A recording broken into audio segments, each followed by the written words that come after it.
Could we possibly go over, I just want to get it down pat. Could we possibly go over De Morgan's law one more time? Yeah. Okay.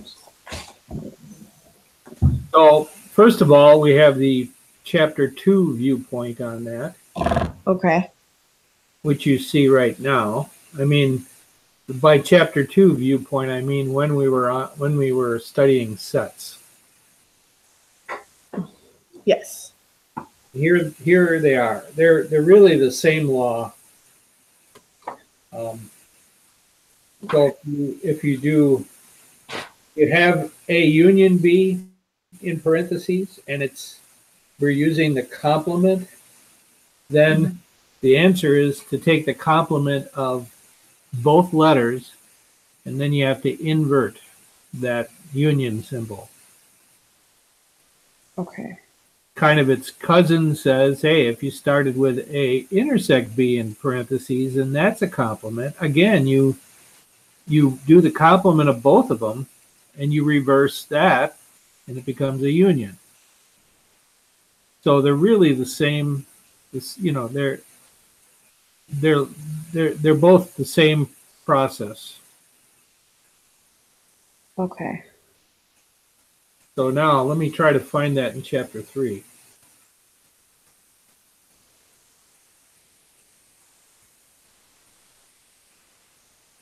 Yeah, and I mean this the same thing in chapter 3 at the top of let me make this a little bit bigger. Mm-hmm. At the top of the page there. Mm-hmm. This time instead of intersection and union, you notice we have the and the or. Yes. And instead of the complement, we have the negation symbol. But I mean the operation is exactly the same. So if you're going to take an A and B in parentheses and negate that, then you have to negate them both, A and B, and you have to reverse that and sign into an or sign. Okay. So I don't know, hopefully you can see they're really the same. Yeah. Same laws, same law. Yep. So basically on the bottom half where you have if A then B is equal to Oh yeah. Now that's off of. Sorry, that's not a De Morgan's law down there. okay. So I only pull this up because I've got it on the top half of this page. Oh, right. I'm sorry. So, no. I'm sorry. I didn't have the perfect slide, but there's just the top part up there above the black line. Okay, so you can write it either way. So I could do the negation outside of the parentheses, or I could do like negate them both. That's correct. Okay. I wouldn't say you can do either. Usually you're presented with one of the two left sides of those, and then you have to know how to finish it. So, for example, you might be given this left part here. Let me grab something to mark with. This might be what you're given, this thing I'm circling right now. Mm-hmm. And then you have to be able to provide the right side. Or, you might be given this. Mm-hmm. So I was just making sure. You said you can use either one. Well, it depends on which one you're given, Yeah. Yeah. Okay. So, okay. Okay, I get it.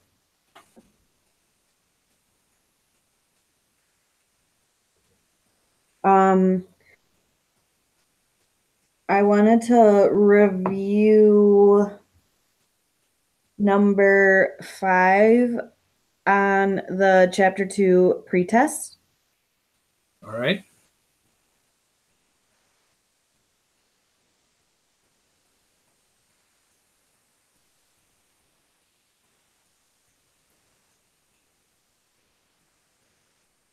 That would be this one.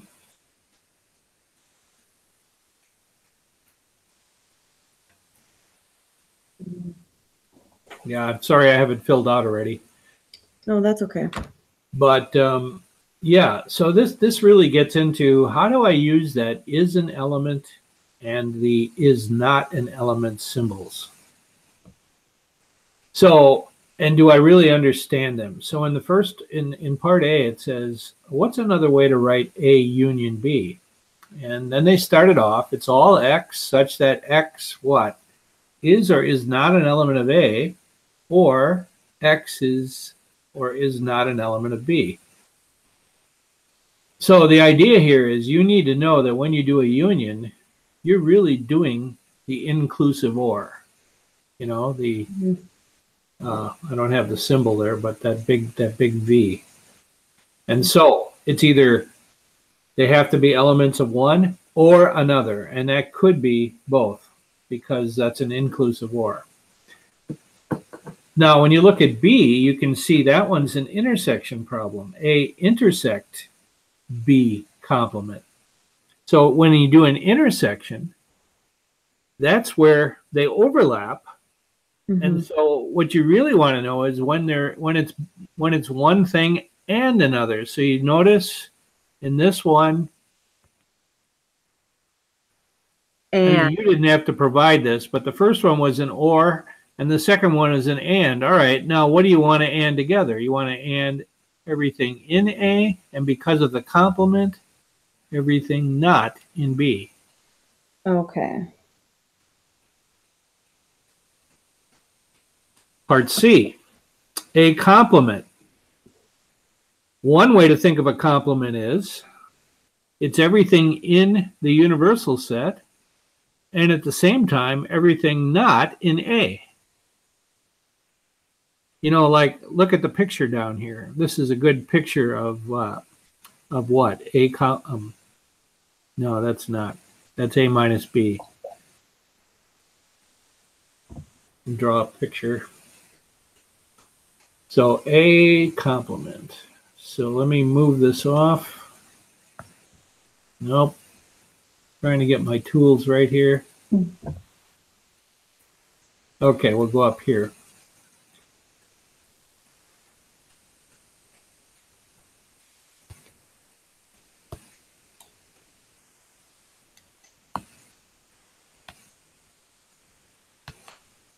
So where a complement is everything in the universal set, you know, that's basically everything in that rectangle, and that includes, I mean, that's literally everything. Everything. And it's intersected with everything that's outside of or not an element of A.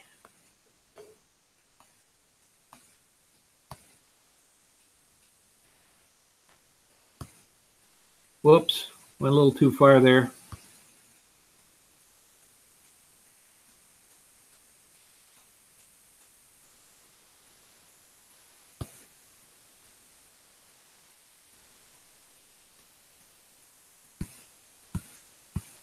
So if you intersect, you know, where is the cross hatching in that picture? It's everything outside of circle A, right? Isn't that where the cross? Yeah.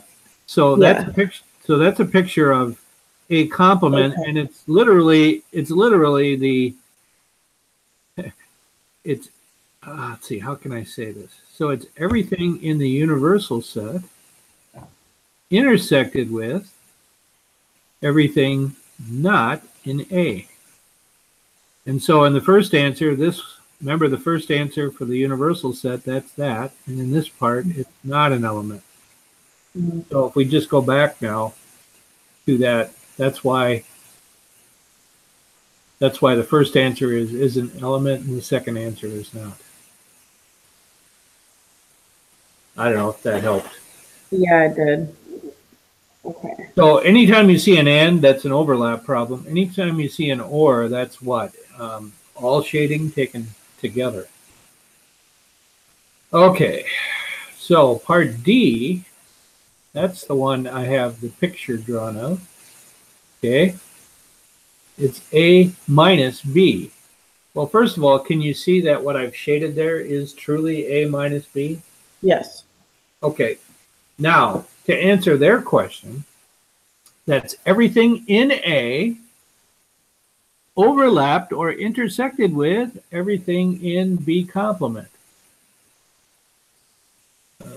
So if you drew everything outside of circle B one way, and everything in circle A, I don't know, hard to, I'll have to do it again.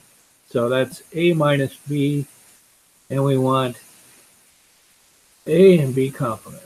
Okay, so it's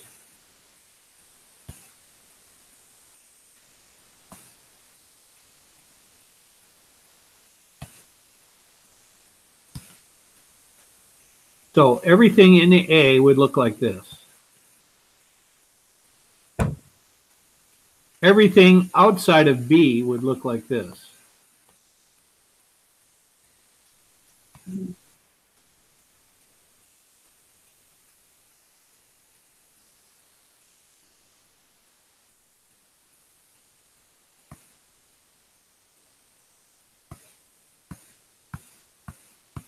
And where do they overlap?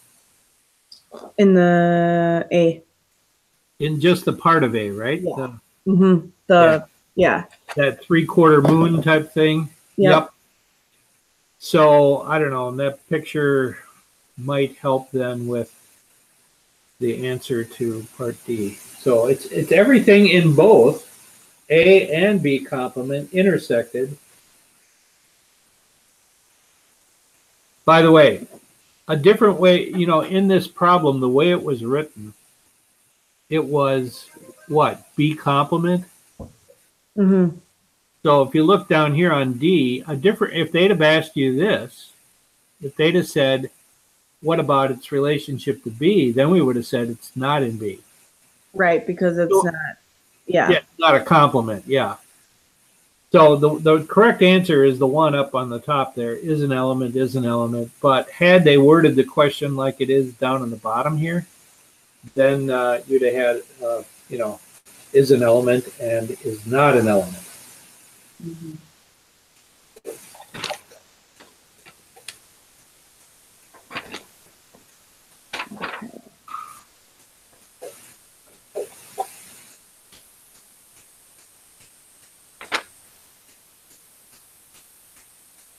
So that was number 5 on chapter 2 practice test.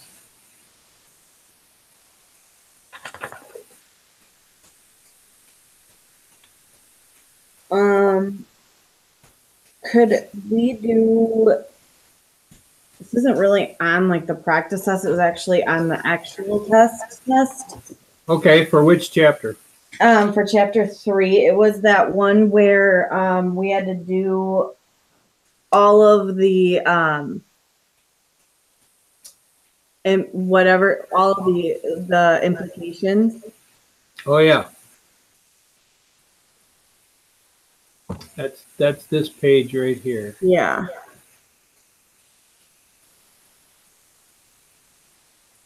Yeah. The table below gives the truth values. Okay, so you've got this column for A, B, C, D, and E. Mm-hmm. And it says find all the implications. And the key word there is implications. What's an implication? A tautology. Right. That's half of it. What kind of a statement ending in a tautology? I mean, we've learned ands, we've learned ors, we've learned if-thens, we've learned biconditionals. Which type of statement ending in a tautology? If-then? That's correct. Okay. And that's key. That means what you've got to do is look at a bunch of if-then statements and see if any of them turn out to be tautologies. And by a bunch, I mean all the different combinations of A, B, C, D, and E. So that's what you see in the table. You see all these headings to these columns. Mm-hmm.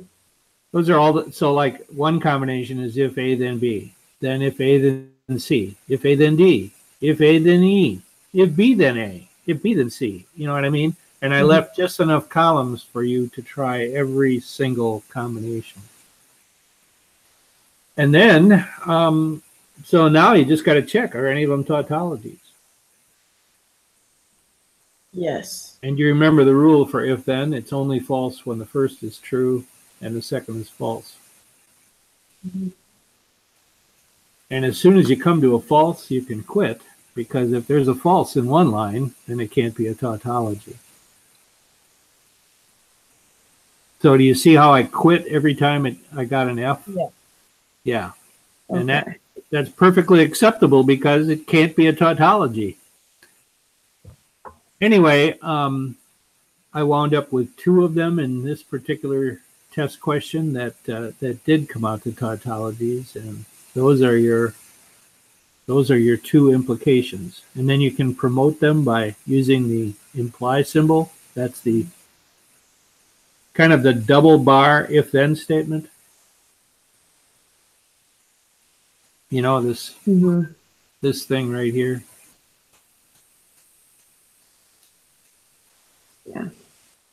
And then could you go over a Euler diagram as well? Question, just because like I feel like whenever I do the Euler diagram, like the Euler diagrams, like I feel like I do them right, but then I don't know, somewhere I get mixed up. Yeah, we can practice those. So that was in chapter 3. Yes. And it was what? 3? Hold on, let me double check. Nope. It's it looks like it's 4. Yeah. Yeah. It's the 3-4 stuff. Okay. So yeah. You want to pick a problem? I've got. I don't have a book with me, but I do have lots of examples. Yeah. 1 second. Actually, yeah. May have to look back to section 3-4. So I'll tell you what, I'm going to give me a second here. I'm going to call up lesson 3-5 where I have more of them. Okay.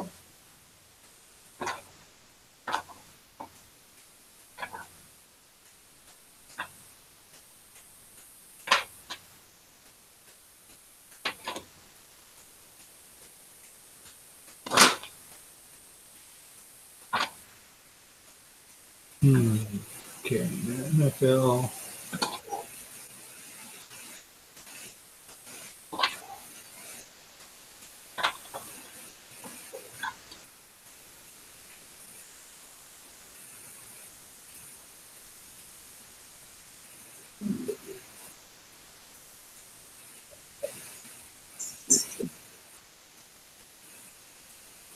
Yeah. So anyway, now I've got more examples.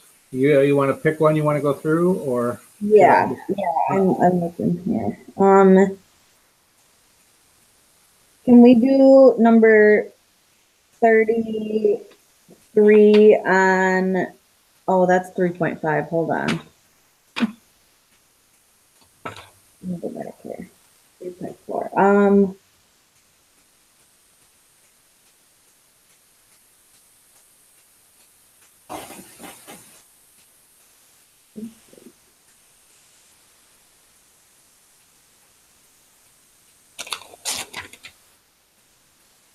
Yeah, well, would an example from 3.5 work? I mean, Sure. okay. Because those are designed for you to solve them with truth tables, but you can do those with a Euler diagram also. Okay, because it says here, like in problem 7 through 20, use a Euler diagram. That's why I didn't know. On 3-5? Yeah, on exercise 3.5. Okay. So Okay, let me get that going here. Lesson 3-6. Okay. MFL 3-6.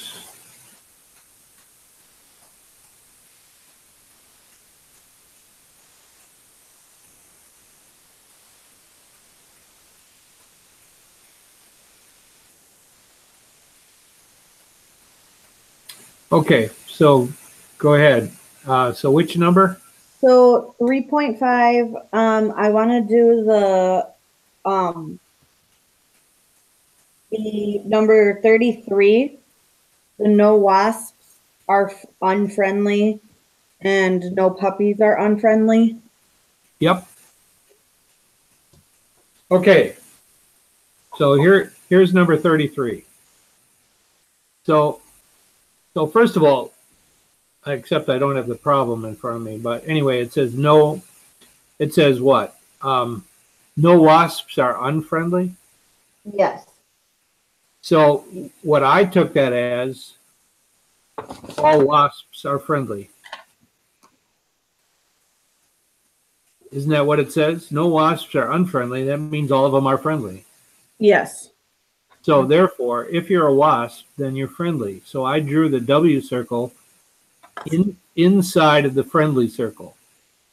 Okay. That's my wrong. Okay. Yeah, I took it as Okay, let me do it your way. I'll do it the unfriendly way. okay. I know what you're saying. Yeah. Okay, so let's get a diagram here. Okay. So you did it the unfriendly way, correct? Yes. So no wasps are unfriendly. Okay, I'm going to call that the unfriendly circle. And that would mean wasps would be out here. Mm-hmm. What was the other one? No puppies are unfriendly. Okay, so I'm going to change colors here because I want to show you something.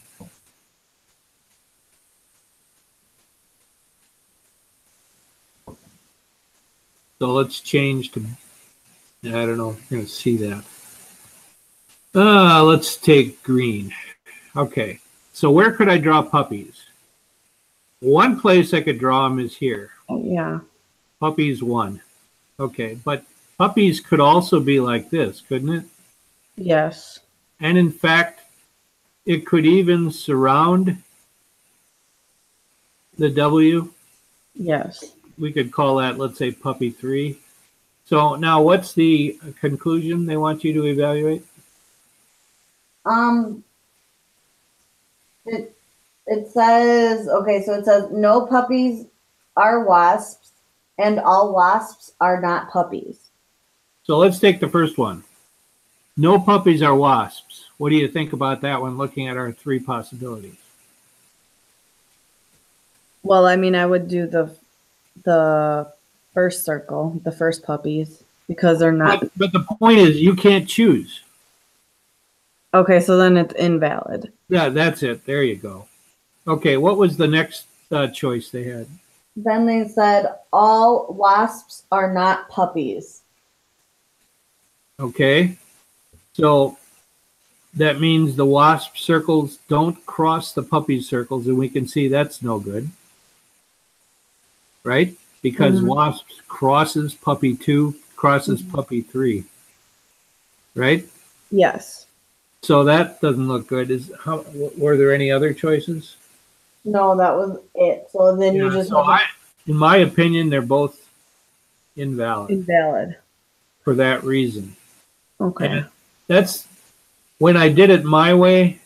You see how I wrote they're both invalid. Mm-hmm. So it works. I mean, you could do it either way. Okay. Okay. I'll work that out.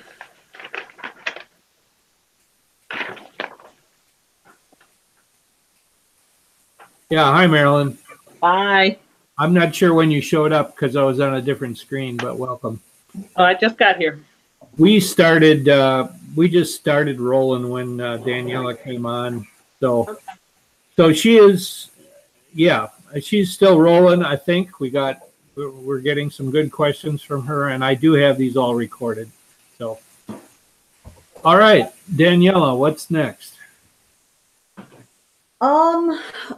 There was also one that really confused me, and I believe that was on the test where you could do and we were talking about it last week, Wednesday. It was, you could do either or. You could do like either the Euler diagram or the truth table.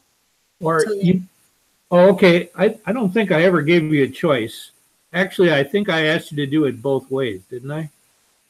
Yes, I believe you did. I'm going to try to find, oh yeah, it's those two on this page coming up here. Yeah, I can't. It's number 12 and number 13. Is chapter 3 we in? Yes, it's the test. Okay. So on 12,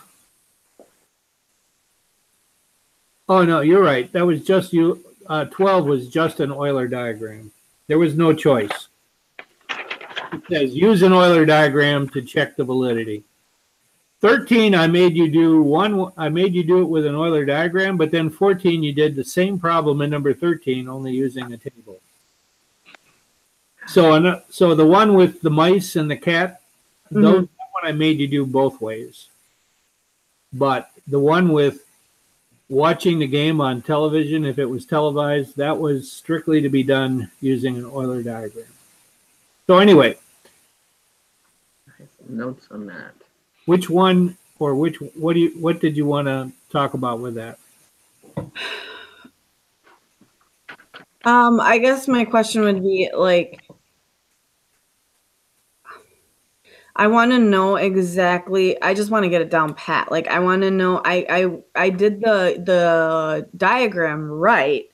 I think I got a little confused with the truth table. Oh, you're talking about 13 and 14? Yeah. Gotcha. Okay. 13 and 14. Okay. So obviously, I'm not going to necessarily use the same letters you did, but you should have the cat in the room being in the inside circle. You said you must have because you got it right. You got the Euler right, and the mice are not. Okay, so you need to do what's over here on the left. In my opinion, to be successful, to make that into a truth table, you need to kind of write the argument down. Okay. And the first line in my symbolism is if the cat's in the room, then the mice are hiding. So if room, then mice hiding. You can have if cat, then mice hiding, whatever. And then the second line is the mice are not hiding, so not MH. And the conclusion that they came to is the cat's not in the room. So that's that first symbol you used with a not in front of it. So now I've got the argument symbolized. And then I developed the truth table. So here's that first line. If R, then MH goes right in the column that I called premise 1, right over here. The second line goes right in the second premise. And then that conclusion, notice I made not a line, but a column for. Okay, and then go ahead and fill in, the kind of thing you need in the front to make that happen. So let me start with that. So do you see how I designed the truth table? Yes. Is that okay? And I could see I needed an R and an MH, so then I came over here and I did my normal, to my normal 4-row setup. And then I carried out, first of all, if R, then MH. The only time it's false is when the first is true and the second is false. So I knew the other three had to be true. Not MH, that's just the opposite of this MH column. False, true, false, truth, false, truth. And then the conclusion is not R, and that's real easy because we have an R column. You can just do the opposite of this, false, false, true, true. Okay, now that you've got your truth table done, you're almost there. Now, find the rows in your table where P1 and P2 are both true. And there is only one. On the It's that bottom. On mine, it's that bottom one. Yep. And so I circled that. And what about the conclusion? In that circle, hey, there's a true there. So this sweetheart is valid. No falses in the circles. Well, I sometimes have a problem setting up the Euler diagrams, and I know in the class Wednesday you said that the if portion of the that's inside the circle. So That's correct. Like in number 12. So before the then part though, the then part is kind of like a second premise, or is that No, a premise? the then part is the second half, like in number 12, if the game is televised, that's the if part. The then part is people will watch the game.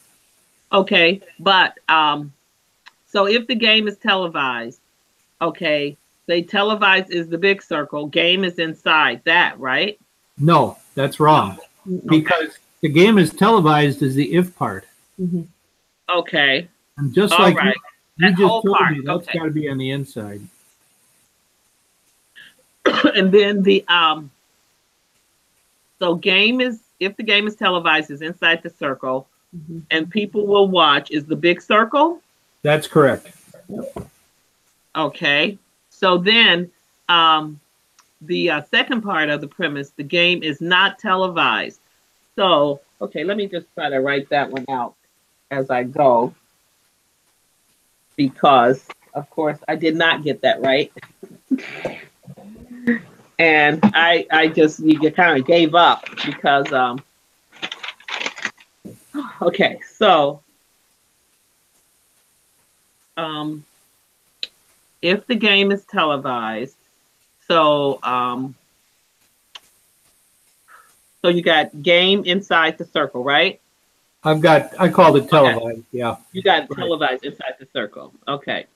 Yep. Televised inside the circle, and then that's the GW. That's watch game. That's the big correct. circle is watch game. Yes. Then people will watch the game. Yes. Okay.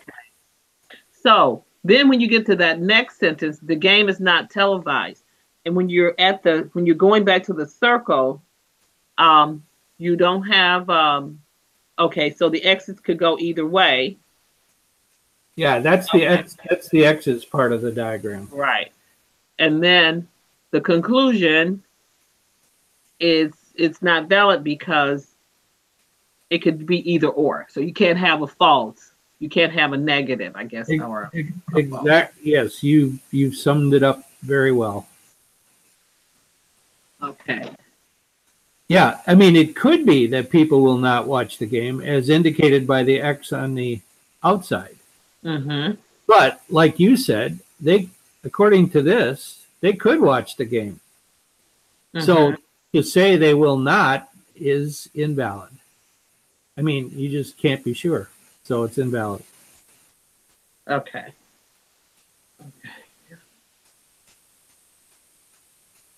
Yeah, you described that pretty well.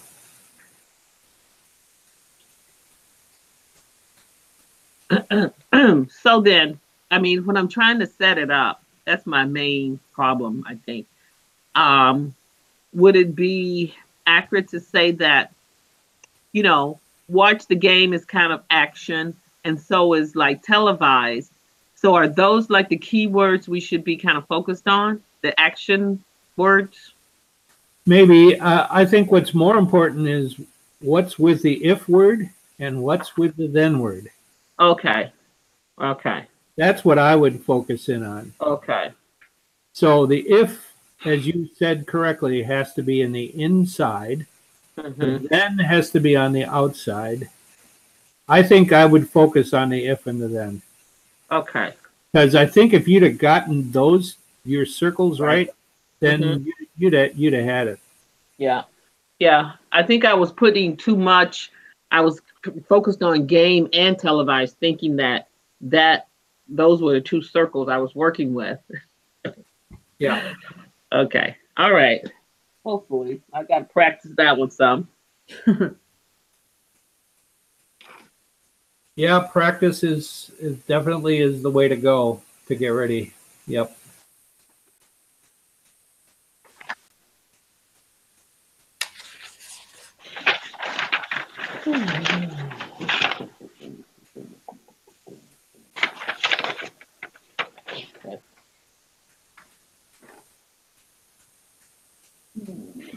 Okay.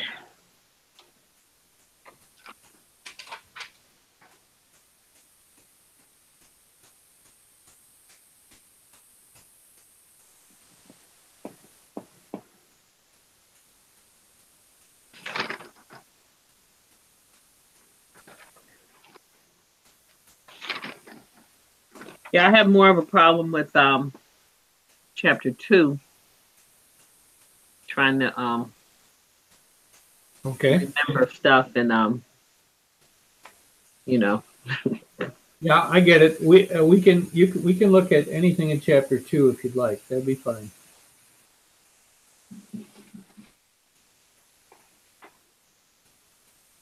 And are we going to have essay questions? Oh, I think we talked about that already. You said yes. We Well, you know, I don't know if I've made a final decision, but yeah, that would definitely be a possibility. would. Okay. So yeah, I don't think it's not something you have to study, but you should maybe just think about it a little bit. Yeah. Because you don't know what I'm going to ask, you know. Uh-huh. Okay.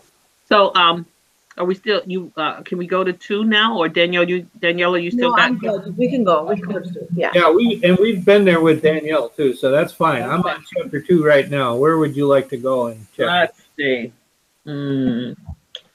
Uh well, I mean, I think number 15. Are we talking practice test? Oh no, on the exam. Oh, the exam. I Okay. did have some practice test ones too. Questions. Let me see. I got to find the test. I might have figured them out. I got to go get the test. Hang on. Okay.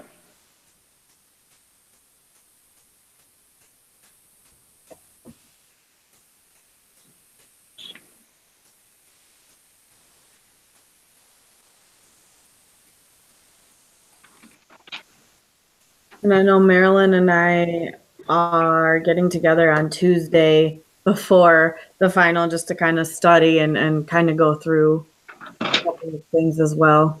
That's a good idea. Yeah. Okay, Marilyn, I got the test for chapter 2. Okay. So number 15, I consistently get that wrong. And I don't know if it's like I'm not recognizing. Well, okay, it's simple here because it's shaded in blue. Okay. Yeah, I know. You're doing great. Yeah. Okay. So this is to me it looks like the A is complemented. Okay. If the A is complemented, that would mean there would be no shading in it. Mm-hmm. Because what does complement mean? It kind of means outside of. Right. So A complement, there would be no blue in A at all. Do you follow that? A. A complement means no shading in A at all. So that can't. Think of it as like complement, like, how do I say this? I think of it as like nothing at all. Okay. So that's how I look at it. Whereas like if something is shaded, then I'm like, okay, there's something in there, so that can't be a compliment. Okay. Yeah, that's correct. All right, that makes sense. Yeah. So but the way the question reads, 2 different statements for the shaded region. Wait a minute, is that for? Yeah, that's 15. Nice sentence there at the below. I just noticed that. Anyway. Okay. That bad English mark on my part. Okay. So, I mean, I think what's confusing me, but Daniela, your explanation, I'll have to write that down and remember. it's like it's nothing. Yeah. Think of a compliment is nothing. Yeah. So then I see it that way, as B is the complimented one, or that's taken away. But with the sentence is like for the shaded region at below. So looks to me like the A is shaded. So that's why I kind of put my focus on A. Well, that's how I began, A. But notice something's been taken out of the A. Oh, B, the B part. Exactly. And so the first answer, does that make sense to you? Yeah, I mean, it does, but I, of course, had it backwards. I had B take away A. Yeah, but the thing is that you're telling me when you say B take away A, you're telling me A is taken away. But isn't it clear that it's the B that's taken away? It is. It is. Yeah. Okay.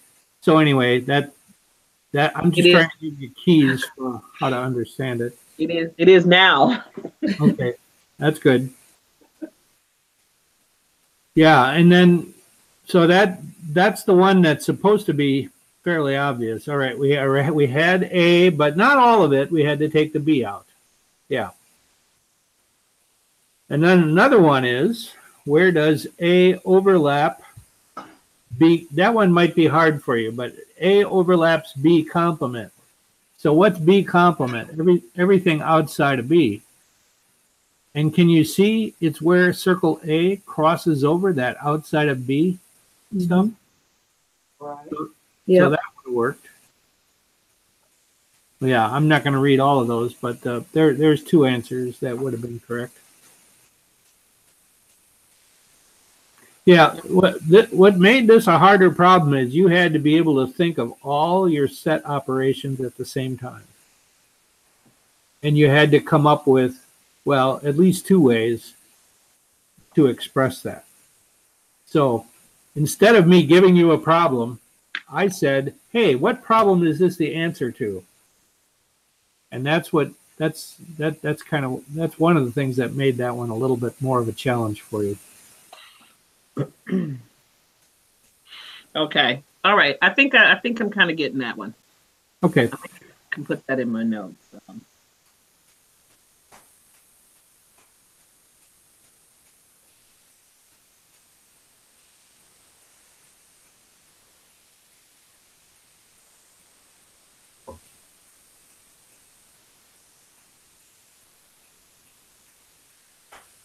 By the way, Daniela, Mm-hmm. just to make a comment back on the weather. I told you the temperature was nice here, but you said you have sun. We don't have sun. So see, you've got that over us. I just want you to know. I was telling her that it's let me look. It's 58 degrees here. Mm-hmm. But, and then she mentioned that it was kind of, I know it's probably about 40 something, but that the fact that you had sunshine is good. Yeah, that's awesome. We did not have sun today. In fact, it's been kind of drippy here. Okay. So also I had trouble with 9 and 10 on the test. Same test? Test.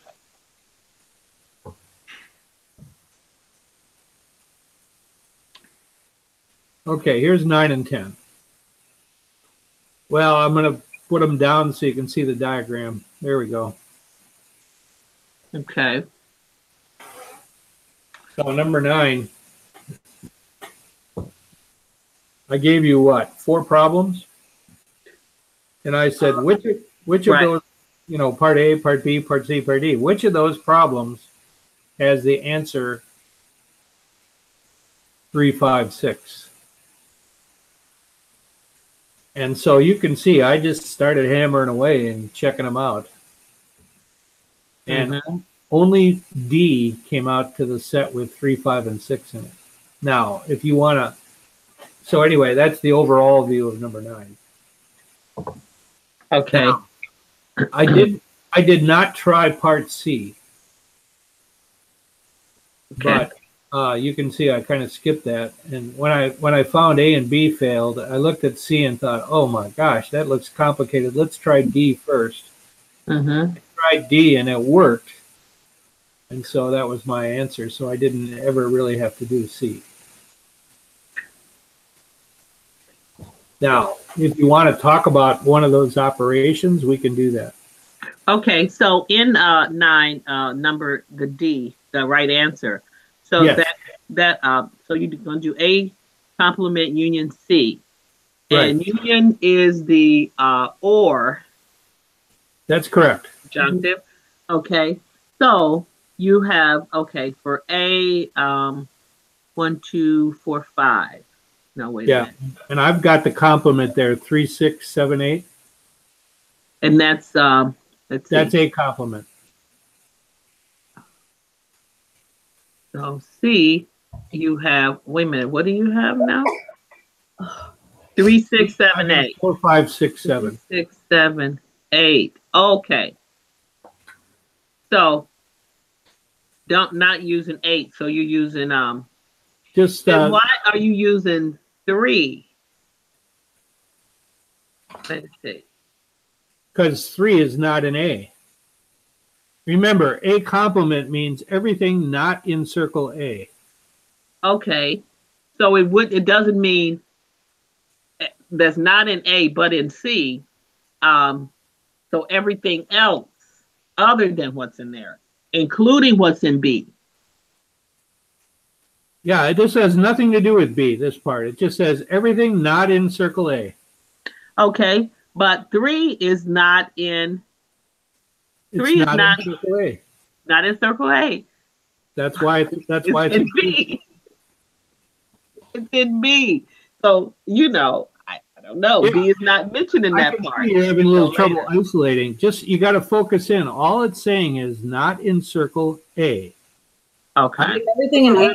It's in circle QR. As long as it's not in A, that's what we're looking for. Okay. Okay.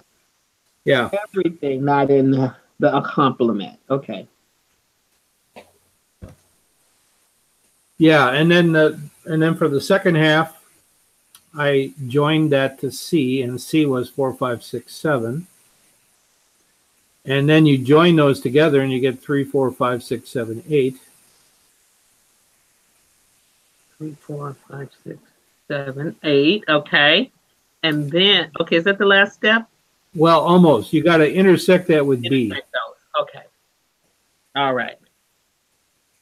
So in Okay. B, That's where my confusion was. with that Sometimes I would just leave. I often wondered, when do I include that 8? That's outside of all the circles. Mm-hmm. Yeah. That was throwing me off. Okay. Okay. Yeah, if they ever ask you, the only time 8 gets into any action is if somebody asks you for a compliment. Okay. Okay. All right. All right. So I was just complimenting A only. That is and not correct. everything else. Well, okay. Yes. I wasn't including everything else. I was just taking the A out, and then if it didn't mention B, I was leaving that out too. So I got you. okay. I think I might be straight now. I just need to practice on those. Just one other thing I'll just throw out there. When I was doing the test over, the equal and not equal, and the is an element of and not an element of, like on 11 and 12. Yes. I kept mixing that up. So finally, I couldn't figure out why I was getting it wrong. And it's like in number 11, 2, I'm like, how is that not equal? But it's not asking for it to be equal. It wants an element. That is correct. Yeah, and if you're not thinking about is an element or is not, you're off on the wrong track. Yeah. Exactly. Yeah. So finally, I figured that out. Where I was going. Good. Wrong with that. Yeah. And then likewise on number 12, we're not asking about elements. All we're asking about there is, are they equal or not? Mm-hmm. Oh, Yeah. but the thing there is, what was getting me is the that little n outside the parentheses. So it's the number of elements, right? And that is correct. A union C. So yeah, no, just those little prickly things, paying attention to all of that. I know those details. Yes, you're right. Those any one of those could cause you to be derailed. Yep.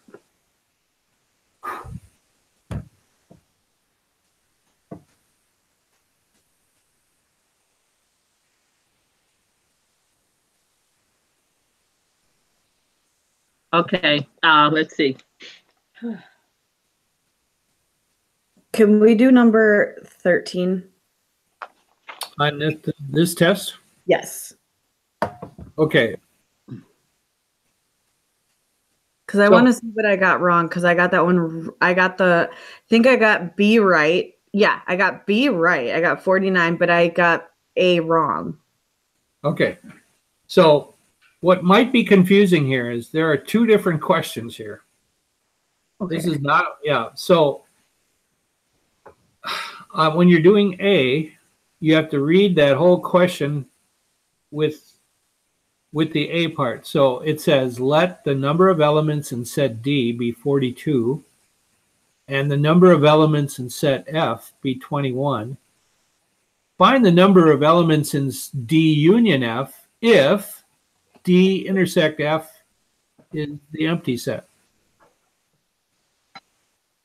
Now I know there's a lot to chew on there, but I told you how many are in D, how many are in F, but until you read D intersect F is nothing, you don't know how to make the drawing. Mm-hmm. As soon as you see that D and F do not meet, then you know you need to make two separate circles. Mm-hmm. Okay, so now that you have two circles, now plug in the 42 in D, plug in the 21 in F, and now how many elements are there when you take those two sets united? Just 42 plus 21. 63. Oh, wow. Okay. Now, on part B, you got to take the first part with part B. So now part B, I know you got it right, but let's just go through it anyway. Yeah. The number of elements in set D is 42. The number in F is 21, just like it was before. Find the number of elements in set D union F if the number of elements in their intersection is 14. So because they intersect, these two circles have to overlap. So hence the different drawing. F overlaps D. And I've told you how many are in the overlap. So the first thing you're going to do on part B is you're going to draw this. You're going to put that 14 in there. Okay, now just go back. How do you get, if 14 are in there, how do you get 42 in set D? And in your mind you go, oh, I got to find out what added to 14 equals 42. And that's 28. So I still have 42 in set D. 28 plus 14 is 42. And in F, you have to have 21. Well, you already have 14 in there, so you just need 7 more. So now that you have your drawing all done, now what happens when you take D union F? How many do you have now? 28 plus 14 plus 7, which is 49. Okay. Okay.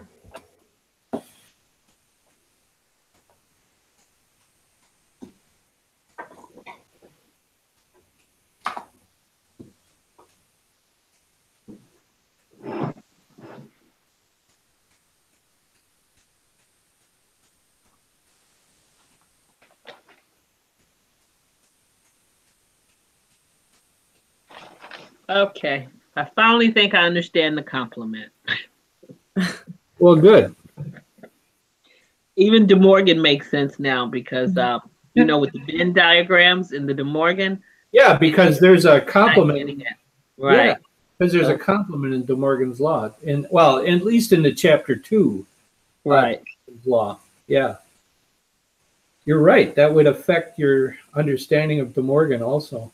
Yeah.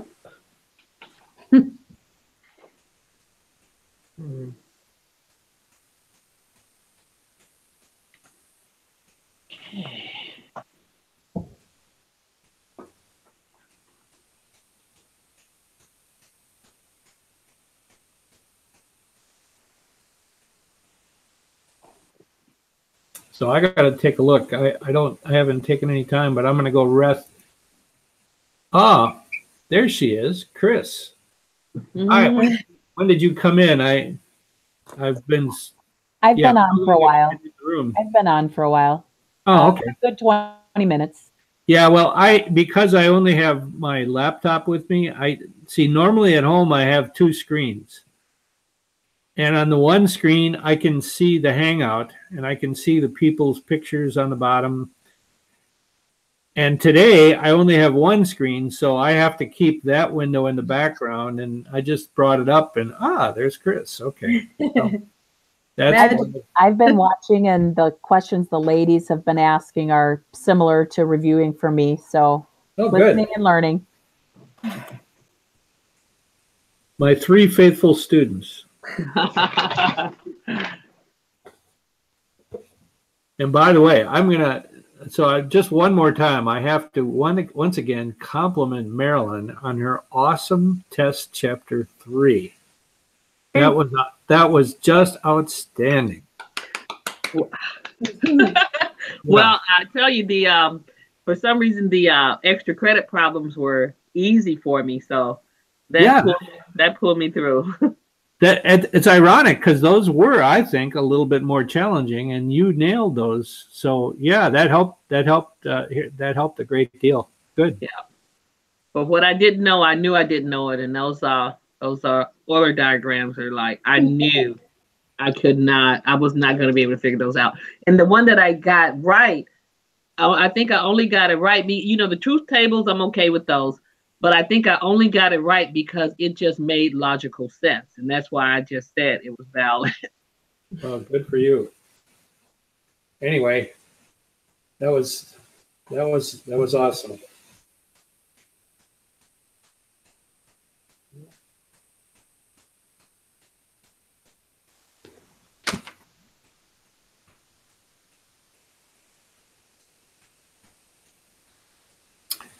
So Daniela, were you still looking for a question that you had, or are you pretty much done with your questions? I'm good with my questions for now. Okay, good. Okay, just on a compliment one more time. Whatever is complimented is taken away, but everything else is there, including the universal, whatever's in the universal. So, like if you have like that one problem where it was A complement union B. So you take C and whatever's in the universal set, everything else other than the complemented one. Yep. Everything outside of A, and the only boundaries that you can't go outside of are the universal set. Right. Okay. I mean, that's obvious, but yes, you stated that correctly. Okay. I have to keep telling myself that. So I don't know if I'm bouncing around a lot, but that's all right. That's okay. On chapter 2, the practice test in the book. Yep. So I have this long note written here. Okay, it's not easy because I missed the complement. Oh, it's still about the complement. So maybe I've cleared that up. I think I was talking about number 5.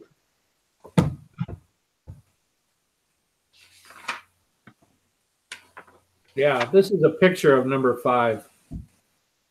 Okay.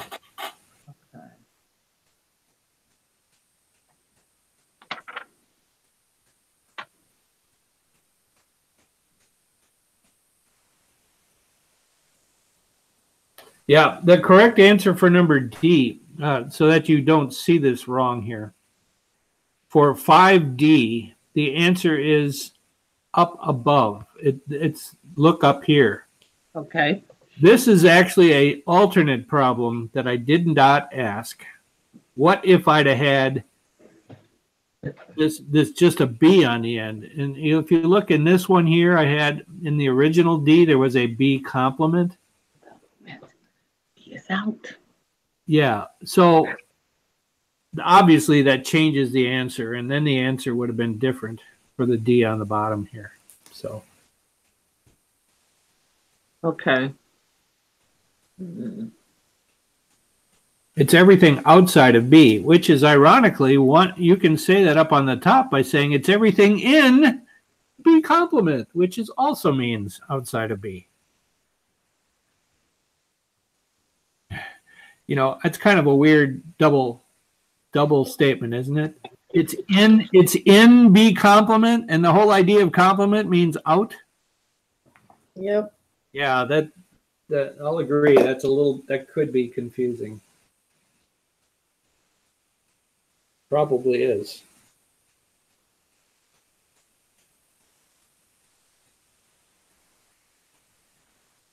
Okay, so wait a minute.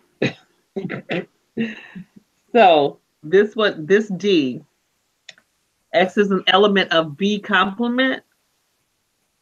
That's correct.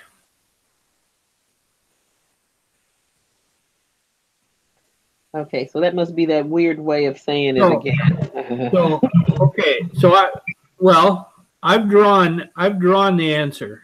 I mean, that is A minus B, right? This picture here. Mm-hmm. Right.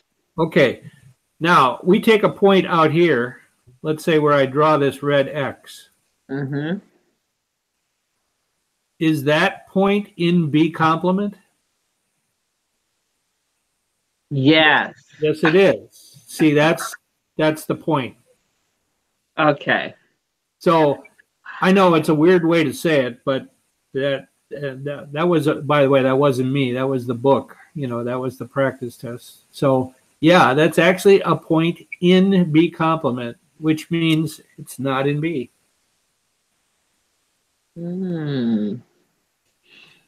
Okay.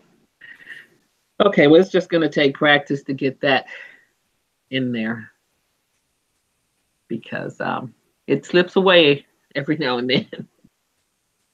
Yeah, I know. It does take practice.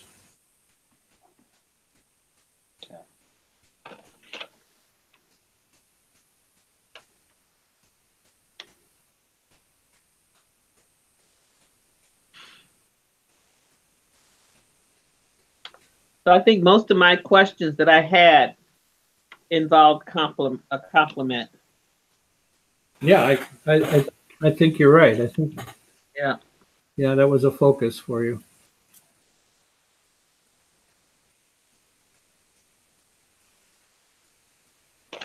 But I did have 17 highlighted. Let me see. In the practice test in the book. That 17? Yep. Yeah, and this is two questions. Part A. Part A, it says number of elements in set A is 15. Number of elements in set B, 25.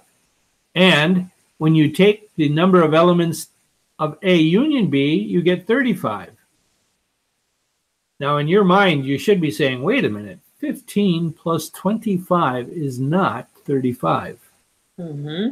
40. Why are we off by 5? By 5. Oh, because that's the overlap. Okay. And okay. So, yeah, anyway, that's how that one works. And then the B portion, yeah. The 8 is, well, since they're giving you that equals 8, maybe the universal part is throwing me. But then would you know the 8 is going to be the overlapping part? Well, that's the overlap between A complement and B complement. So here's the big thing. Where does A complement intersect B complement? That's this outside of the MasterCard symbol. Okay.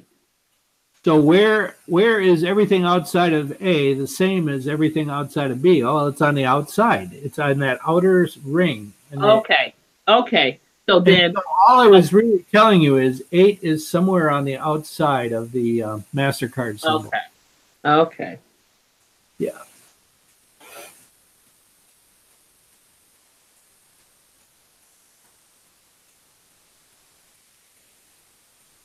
And that 3-5 that I superimposed there, that's just, hey, the number of elements in A union B is 35. So in other words, inside the MasterCard symbol, they told you that was 35. Outside is 8. So what's the number in the universal set? 35. 35 and 8. Yeah, 43. Yep.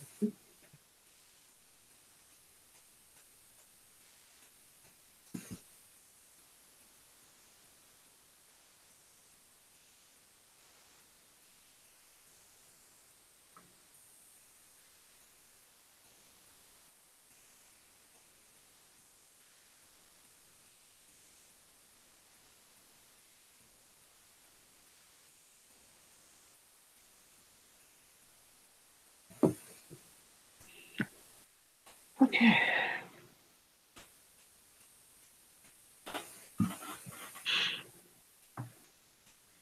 Okay.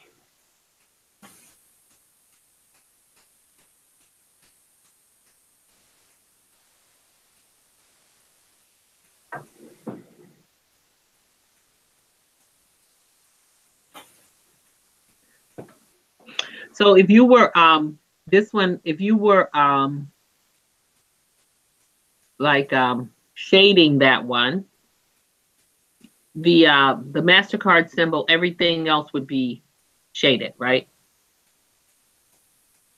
You talking about the A complement intersect B complement? Yeah. Yes, that's correct. Okay. Okay.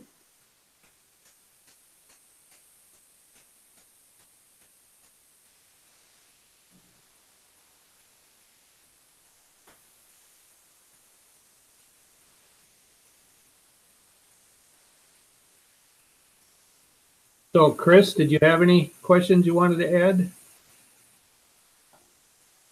I was looking at chapter 3, question 2, part D, as in David. On the test? Yeah, on the test. And I know you talked about it in class, but I'm not sure I understood. I know it's about the if and only, the contrapositive. No, the circle with the cross in the middle. Oh, yeah. So what was the number one more time? It was number 2, letter D as in David.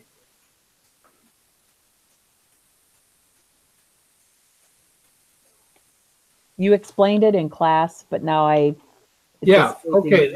That's the circle with the cross in it is the symbol for exclusive or. And that means you can have one or you can have the other, but you cannot have both. Okay.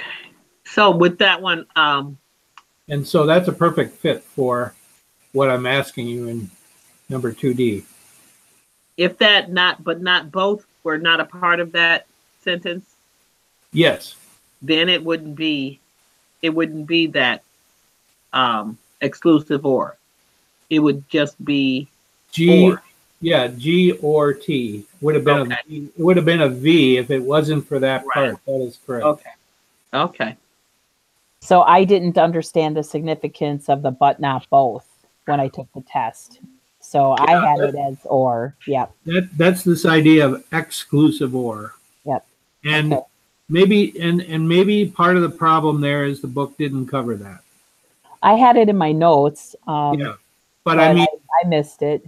But because the book didn't cover it, they didn't give you much practice in it.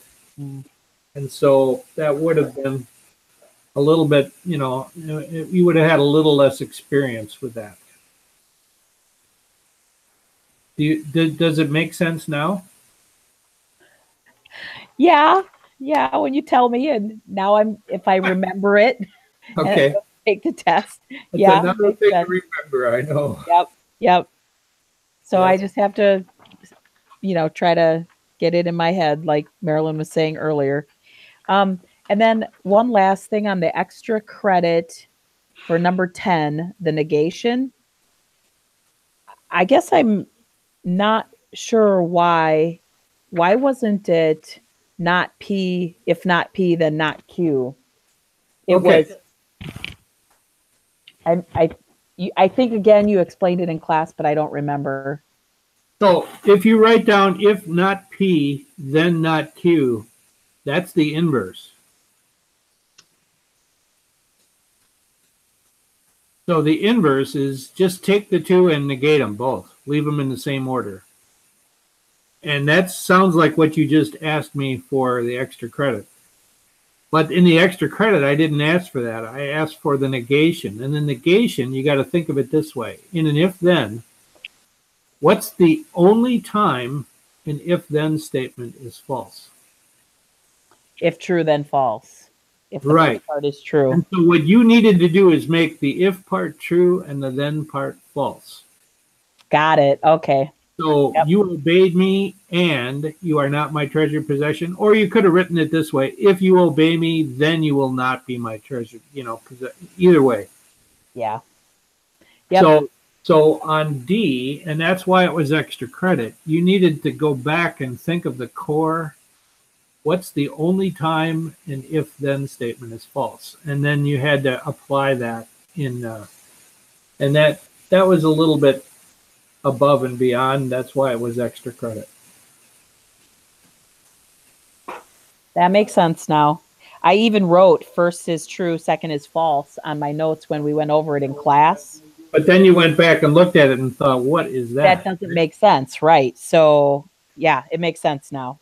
Let's hope it sticks. I know how that is. Uh-huh. Yeah, no, I totally get that. Thank you. Yeah, I get why that happens. All right. I think that was it on chapter 3. And I think that's it on chapter 2 for me. Okay. Just one to add on that. When that started to click for me, it was when it was conditional and you're negating a conditional, just don't do anything with the if part. That's a good way to remember it. I like that. Just only negate the end of it. Yeah, that's exactly correct.